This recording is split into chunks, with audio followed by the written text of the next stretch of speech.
भोजपुर जिला प्रशासन ने बालू के अवैध खनन के खिलाफ बड़ी कार्रवाई की है। भोजपुर डीएम और एसपी के नेतृत्व में कोइलवर के कमालू चक सोन नदी दियारा में भारी संख्या में पुलिस बल के साथ अहले सुबह हुई कार्रवाई में जिला प्रशासन ने अवैध खनन कर रहे 6 पोकलेन को जब्त कर लिया, जिन पर अब तक 6 करोड़ रुपए का जुर्माना लगाया गया है। डीएम, एसपी, एएसपी, सदर, एसडीओ सहित तमाम अफसर लगातार कमालू चक सोन नदी दियारे में लगातार छापेमारी में जुटे हैं। प्रशासन ने बालू के अवैध खनन और ढुलाई के खिलाफ कार्रवाई करते हुए 32 ओवरलोडेड ट्रकों को जब्त किया। उनसे 1 करोड़ 325 लाख का जुर्माना वसूला। प्रशासन की इस कार्रवाई से बालू के अवैध खनन में संलिप्त लोगों में खलबली मची है। प्रशासन की टीम मौके पर पहुंची तो वहां की तस्वीर देखकर हैरान रह गई। धड़ल्ले से बालू खनन और तस्करी को अंजाम दिया जा रहा था। प्रशासन ने आगे भी इस तरह की कार्रवाई करने के संकेत दिए हैं।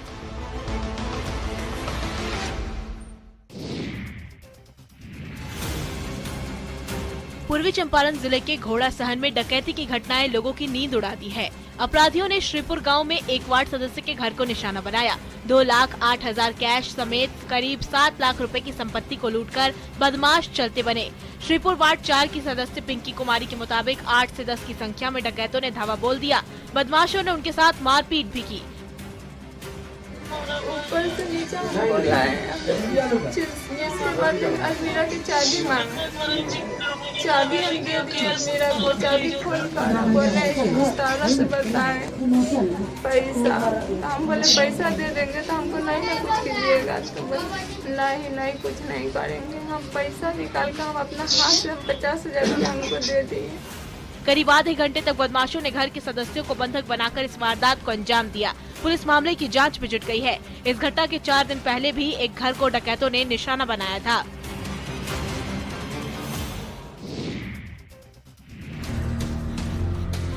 जमुई जिले के सरकारी स्कूलों में पढ़ने वाले दूसरी, 5वीं और 7वीं क्लास के बच्चों को अभी तक किताब मुहैया नहीं हो सका है। किताब नहीं मिलने से इन बच्चों को पढ़ाई में काफी परेशानी हो रही है। नए सत्र शुरू हुए लगभग 1 महीने बीत गए, लेकिन सरकार की ओर से इन 3 क्लास के बच्चों को किताबें नहीं मिल सकी है। बिना किताब ही नहीं है तो पढ़ेंगे कैसे? तो मांगते हैं, टीचर से बोलते हैं कि हम लोग सर के पास बहुत बार गए, सर बोले अभी किताब ही नहीं आया तो देंगे कहाँ? बगैर किताबों के स्कूल के बच्चों के साथ शिक्षकों को भी परेशानी उठानी पड़ रही है। जिले में प्राथमिक और मिडिल स्कूल की संख्या 1600 से ऊपर है। बगैर किताब के बच्चों को काफी परेशानी हो रही है। शिक्षकों का कहना है कि ऊपर से ही किताब की सप्लाई नहीं हो रही है। इसी वजह से बच्चों के बीच पुस्तकों का वितरण नहीं हुआ है। पुस्तक के नहीं मिलने से बच्चों में मायूसी है, क्योंकि उनकी पढ़ाई बाधित हो रही है।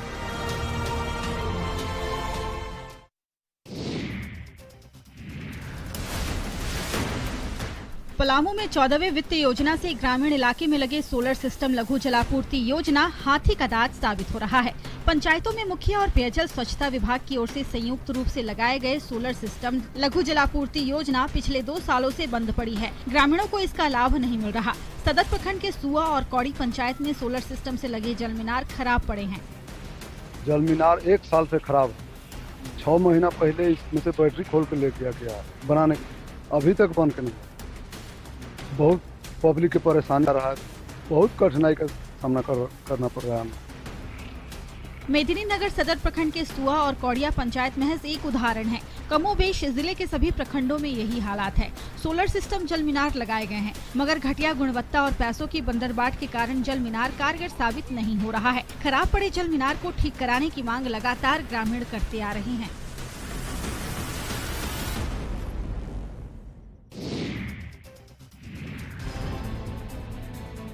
झारखंड का गढ़वा जिला 3 राज्यों से सटा जिला है, लिहाजा केंद्र सरकार ने इस जिले को लगभग 1200 करोड़ की योजना से 4 लेन सड़क योजना की स्वीकृति प्रदान की है, लेकिन जिला प्रशासन अभी तक भूमि उपलब्ध नहीं करा पाई है, जिसके कारण इस योजना पर ग्रहण लगता नजर आ रहा है। लगभग 40 किलोमीटर की इस सड़क योजना में कई जगहों पर भूमि अधिग्रहण तो हुआ है, लेकिन कई जगहों पर इसकी शुरुआत भी नहीं हुई है। तो वहीं कई जगहों पर भूमि अधिग्रहण को लेकर रैयत आंदोलन कर रहे हैं।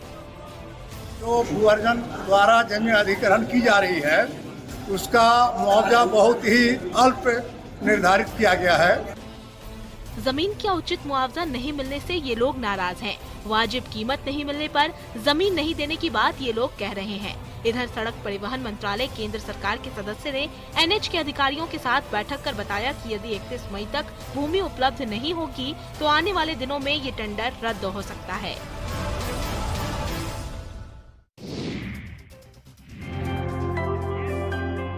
नालंदा जिले के बिहार शरीफ में एक महिला ई-रिक्शा चलाकर अपने बच्चों की परवरिश कर रही है, जो इलाके में चर्चा का विषय बना हुआ है। महिला परवलपुर प्रखंड के मई गांव की रहने वाली है और वो अपने बच्चों को पढ़ाने के लिए बिहार शरीफ में किराए के मकान में रहती है। क्या ऐसी मजबूरी आ गई कि? मजबूरी वही थी कि बच्चे हमारा 2 हैं, उसमें जो उधर से पैसा भेज रहे थे उससे मतलब हमारा नहीं मैनेज हो रहा था। अच्छा, तो हम सोचे लाओ निकाल लेते हैं गाड़ी तो। खुशबू के पति शैलेश कुमार गुजरात में मजदूरी करते हैं। उनकी कमाई से घर चलाने में परेशानी होती थी, लिहाजा खुशबू ने ई-रिक्शा चलाने का फैसला किया। हालांकि उसे परिजनों का थोड़ा सा विरोध भी झेलना पड़ा, लेकिन आखिर में परिवार वाले उसके फैसले से सहमत हो गए। अब खुशबू रिक्शा चलाकर अपने बच्चों का भरण पोषण करती है, परिवार चलाने में अपने पति का हाथ बटाती है। इस तरह से उसके परिवार का पहिया बेरोक टोक घूम रहा है।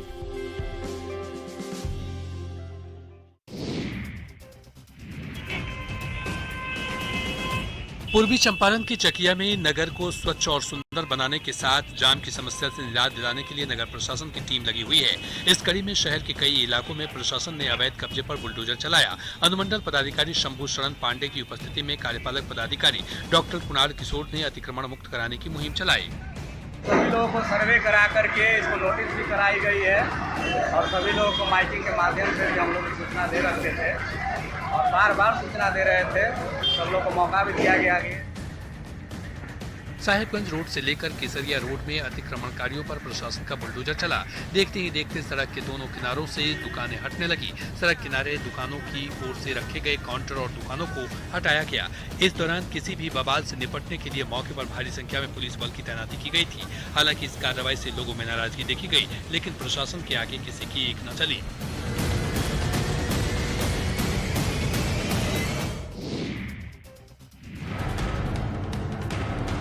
जमुई जिले के चकाई थाना इलाके में चकाई गिरडी मुख्य मार्ग पर जमा हरा मोड़ के पास 2 ट्रकों के बीच आमने सामने भिड़ंत हो गई। सुबह के वक्त यह हादसा हुआ। टक्कर के बाद दोनों ट्रक में आग लग गई और फिर दोनों ट्रक धू-धू कर जलने लगे। इस हादसे में एक ट्रक चालक की झुलसने से मौत हो गई। मृत चालक का नाम डबरू सिंह बताया गया है, जो नया गांव खगड़िया का रहने वाला था, जबकि दूसरे ट्रक का चालक और दोनों ट्रक का खल्लासी मौके से फरार हो गया। स्थानीय लोगों की सूचना पर मौके पर पहुंची फायर ब्रिगेड की टीम ने आग पर काबू पाया। काफी कड़ी मशक्कत के बाद आग पर काबू पाया गया। एक ट्रक पर अनाज के बोरे और दूसरे पर साबुन लदा था। तस्वीरों में आप साफ देख पा रहे होंगे कि किस तरह भिड़ंत के बाद आग लगने से दोनों ट्रक धू-धू कर जल रहे हैं। इस घटना से वहां पर अफरा तफरी का माहौल रहा। काफी देर तक यातायात व्यवस्था भी प्रभावित हुई। पुलिस मामले की जांच में जुट गई है।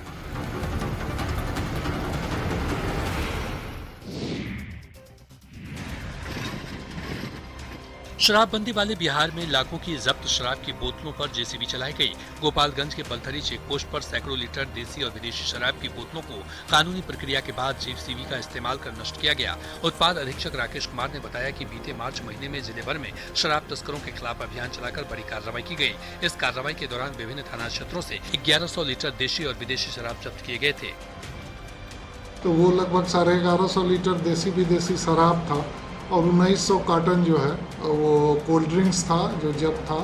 तो उसका हम लोग विनष्टीकरण बलथरी चेक पोस्ट पे कराए हैं। उसमें जो है दंडाधिकारी प्रतिनियुक्त हुआ था, उसका वीडियो फोटोग्राफी भी हुआ है।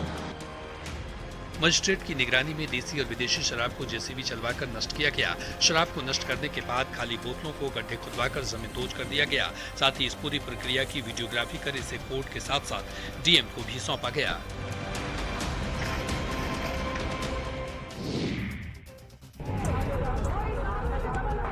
जमुई जिले के राजा डूमर गांव में बड़े पैमाने पर महाचंगाई सभा का आयोजन किया गया है, जिसमें झारखंड और बिहार के सैकड़ों आदिवासी शामिल हो रहे हैं। इस महाचंगाई सभा में सभी लाइलाज बीमारियों के अलावा भूत प्रेत से भी मुक्ति दिलाने का दावा किया जा रहा है। हालांकि धर्म परिवर्तन के आरोप को यहाँ के मुख्य पादरी सिरे से खारिज कर रहे हैं, लेकिन वो परमेश्वर में विश्वास की बात को जरूर कह रहे हैं। ये धर्म अंतरण का कोई भी नहीं है। ये केवल जो तकलीफ है, मुसीबत है, कोई भी जाति कोई भी धर्म से हो, केवल परमेश्वर के लिए विश्वास चाहिए और विश्वास के साथ जो भी दर्द है, जो भी मुश्किलें हैं, उन बीमारी जरूर ही खत्म होगा। इस चंगाई सभा को हिंदुवादी संगठन धर्मांतरण का जरिया बता रहे हैं, तो चंगाई सभा के आयोजनकर्ता इस तरह के आरोपों से इनकार करते हैं। तस्वीरों में साफ तौर पर देखा जा सकता है कि कैसे लोग यहां पर पहुंचे हैं और कैसी कैसी हरकतें कर रहे हैं।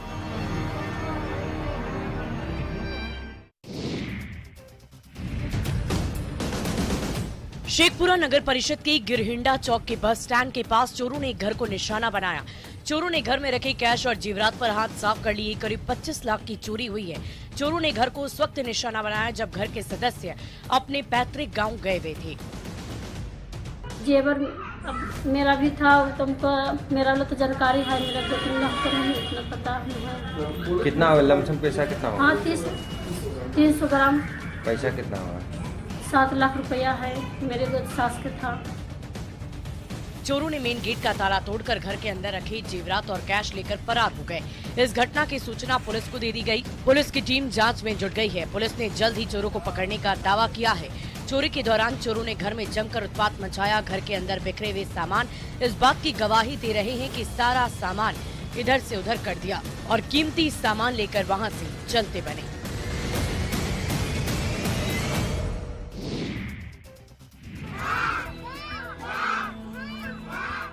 साहबों के सामने छोटे छोटे बच्चे पढ़ाई कर रहे हैं। इन बच्चों में वैसे बच्चे ज्यादातर हैं जिनके माता पिता ईंट भट्टे पर काम करते हैं। रोहतास के तिलौथू के नियमा डी में संचालित एक ईंट भट्टे पर अक्षर लर्निंग सेंटर की शुरुआत की गई। रोहतास के विकास आयुक्त शेखर आनंद ने इसकी शुरुआत की है। ईंट भट्टे पर काम करने वाले मजदूरों के बच्चों को शिक्षित करने के उद्देश्य से काम कर रही संस्था न्यू की ईंट फाउंडेशन की ओर से रोहतास जिले के 10 ईंट भट्टा को चिन्हित किया गया है, जहां इस कार्यक्रम की शुरुआत की गई। ईंट भट्टे पर काम करने वाले मजदूरों के बच्चों को प्रारंभिक शिक्षा देने के उद्देश्य से इसका संचालन किया जा रहा है। उप विकास आयुक्त ने बच्चों और अभिभावकों को पठन पाठन के लिए प्रेरित किया। 3 साल से लेकर 14 साल तक के वैसे बच्चे जो अभी तक विद्यालय से दूर हैं, उनके अभिभावक ईंट भट्टों पर काम करते हैं, उनके लिए ये विशेष कार्यक्रम चलाया जा रहा है।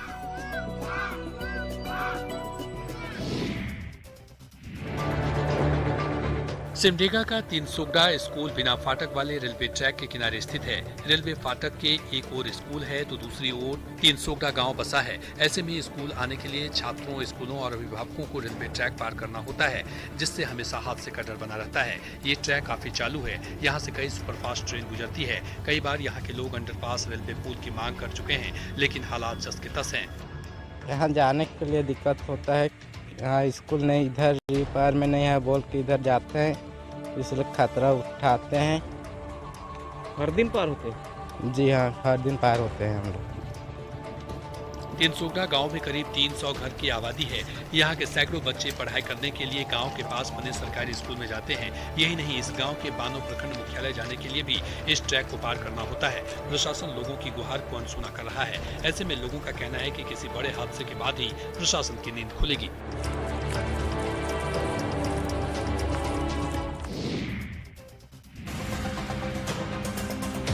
झारखंड में बदलते मौसम के बीच अब प्री मानसून जोर पकड़ता नजर आ रहा है। रांची मौसम विभाग के आंकड़ों के मुताबिक 1 मार्च से लेकर 26 अप्रैल तक 98 मिलीमीटर बारिश हो चुकी है। वहीं आने वाले 5 दिनों में तेज हवा के साथ बारिश के आसार हैं। इस दौरान 40 से 50 किलोमीटर की रफ्तार से हवाएं चल सकती हैं। तो वहीं ठनके को लेकर भी मौसम विभाग ने अलर्ट जारी किया है। पिछले 24 घंटों में भी राज्य के कई हिस्सों में बारिश हुई है। सबसे ज्यादा बारिश चक्रधरपुर में 19 मिलीमीटर दर्ज की गई। चाईबासा में 17, रांची में 9, जमशेदपुर में 7 मिलीमीटर के अलावा खूंटी, गुमला सहित अन्य इलाकों में हल्की बारिश से मौसम सुहाना हो गया। हालांकि बुधवार को तापमान में 1 से 2 डिग्री का इजाफा देखने को मिला है। सबसे अधिक तापमान गोड्डा का रहा, जो कि 38 डिग्री था, जबकि रांची का 33 डिग्री तापमान रहा।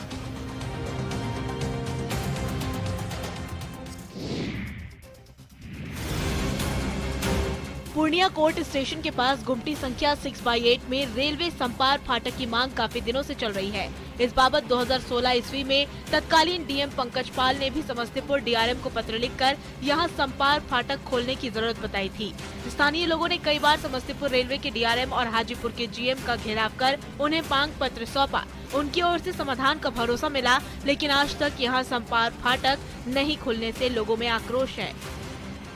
जब यहाँ से ट्रेन गुजरती है, दोनों तरफ देखते हैं बहुत ज़्यादा भीड़ रहता है। बच्चों का ट्यूशन रहता है, यहाँ क्लास रहता है, उसको आनन फानन में जाना है, लॉज से फिर यहाँ दुकान आना है।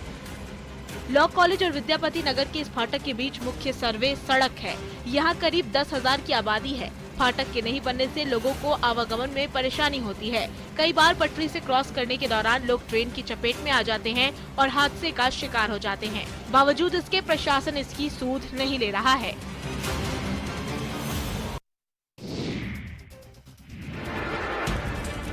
पटना में बाइकर्स गैंग और गंगा पथ पर बाइक से स्टंट करने वालों पर पुलिस की पैनी नजर है। रात के वक्त भी पुलिस ऐसे युवकों पर नजर रख रही है जो खुद तो जान जोखिम में डालते ही हैं, दूसरों की जान भी लेने पर उतारू रहते हैं। पटना पुलिस ने गंगा पथ पर स्टंटबाजी करने वाले लहरिया कट बाइकर्स और तेज गति से ड्राइविंग करने वाले बाइकर्स के खिलाफ विशेष अभियान चलाया। हाई स्पीड बाइक जो युवा वर्ग चलाते हैं, जिसके कारण जो है दूसरे राहगीर हैं, दूसरे जो मोटरसाइकिल वाले हैं, जो भी रास्ते से गुजरने वाले, उनको भी काफ़ी परेशानी होती है। इन लोगों के खिलाफ जो है, इन लोगों के द्वारा कभी कभी स्टंट भी किया जाता है रोड पर, इसकी भी सूचना आती है हम लोग को। इसी के खिलाफ जो है हम लोग ये मुहिम चला रहे हैं। इस दौरान कई बाइक सवारों के खिलाफ पुलिस ने कार्रवाई की और उनकी बाइक जब्त की। पुलिस अधिकारियों की माने तो गंगा पथ पर तेज गति से ड्राइविंग के अलावा स्टंटबाजी समेत ट्रैफिक नियमों का उल्लंघन करने वाले बाइकर्स के खिलाफ कार्रवाई की गई है और ये अभियान लगातार जारी रहेगा।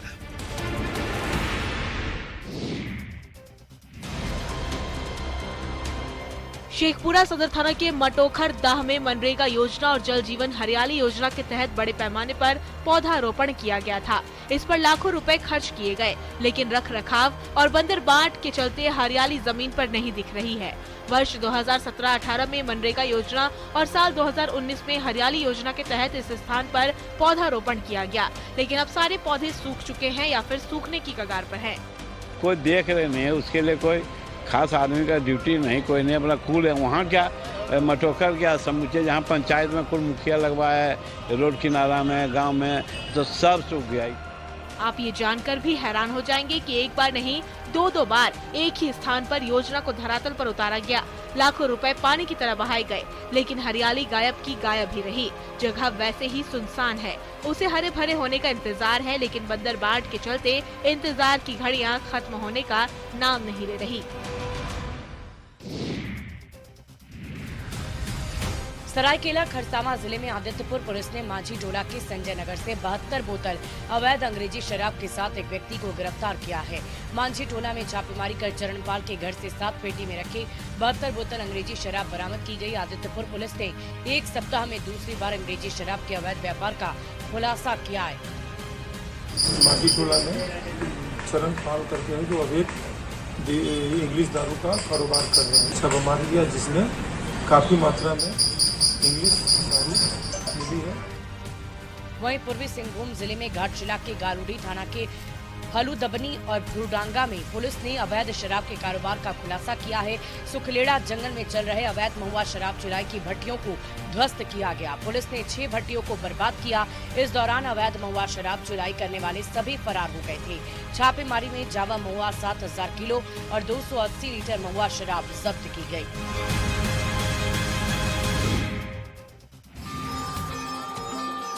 बाढ़ अनुमंडल के मोकामा में हर साल आयोजन होने वाले परशुराम महोत्सव को राजकीय महोत्सव का दर्जा तो मिल गया, पर इसमें इंतजाम की कमियों से स्थानीय लोग नाराज नजर आते हैं। सांसद दलन सिंह और एमएलसी नीरज कुमार के प्रयास से इसे 2021 में राजकीय मेले का दर्जा प्राप्त हुआ, लेकिन इस दर्जा के बावजूद व्यवस्था में कोई सुधार नहीं होने से लोगों में नाराजगी है।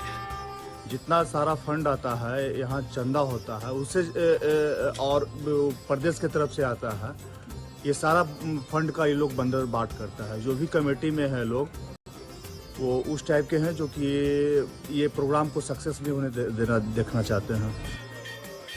लोगों का कहना है कि मेले में जो व्यवस्था राजकीय घोषित होने के बाद होनी चाहिए वो नहीं हो रही है। इससे बेहतर व्यवस्था पहले चंदा से हो जाता था।